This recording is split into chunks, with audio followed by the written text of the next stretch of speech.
Это первая конференция регионального отделения «Единой России», посвященная 4 ключевым партийным проектам: «Безопасные дороги», «Российское село», «Чистая страна», «Городская среда». Сегодня координаторы проектов, представители министерств и ведомств, депутаты всех уровней собрались для того, чтобы подвести промежуточные итоги, а также внести инициативные предложения.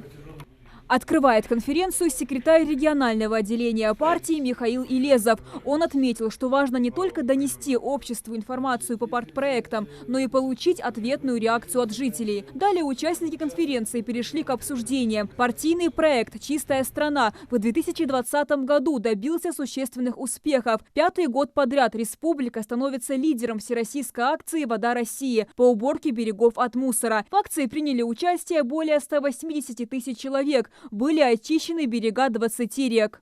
У нас в прошлом году, с переходящими на этот год, была проведена экологическая реабилитация 2 водоемов. Это в городе Карабулак и в городе Назрань. Общей площадь 34,5 гектаров. Была запланирована ликвидация 4 крупных свалок до 2023 года.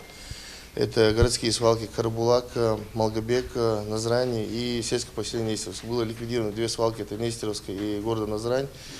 В 2021 году, 2022 году у нас идет рекультивация свалки в Малгобеке, самая крупная свалка региона.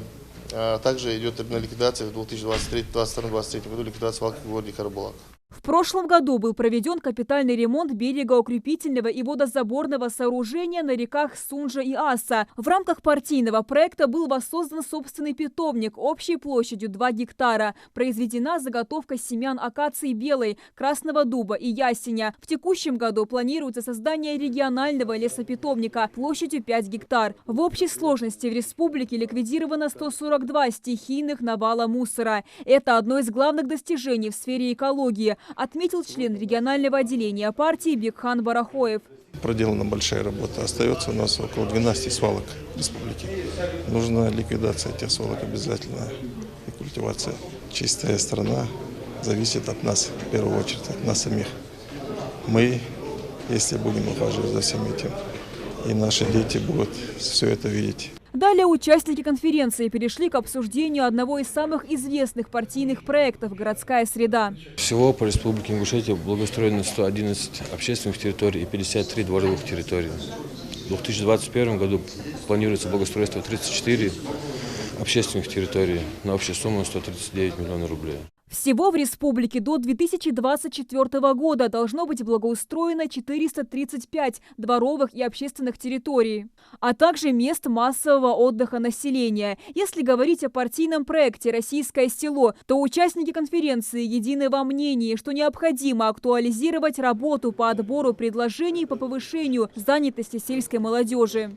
По сравнению с другими регионами, опять же скажу, в Российской Федерации у нас такого оттока молодежи из сельских территорий нет, потому что у нас регион небольшой, малоземелье, поэтому специалисты на селе у нас есть, но тем не менее есть острая нужда, необходимость повышать квалификацию этих рабочих кадров, особенно специалистов среднего звена, трактористы, комбайнеры, инженеры, механики, доярки, зооинженеры. Вот такие специальности, они нам сегодня необходимы. Ингушетия вошла в тройку лидеров по реализации проекта «Безопасные дороги». В этом году в регионе реализуется 3 объекта реконструкции дорожного полотна общей протяженностью свыше 8,5 километров. В том числе запланировано осуществить ремонт проезжей части трассы Кавказ-Экажево-Сурхахи протяженностью 2 километра, Кавказ-Карабулак, Средние Очулки, Гайрбек-Юрт протяженностью более 1,5 километров,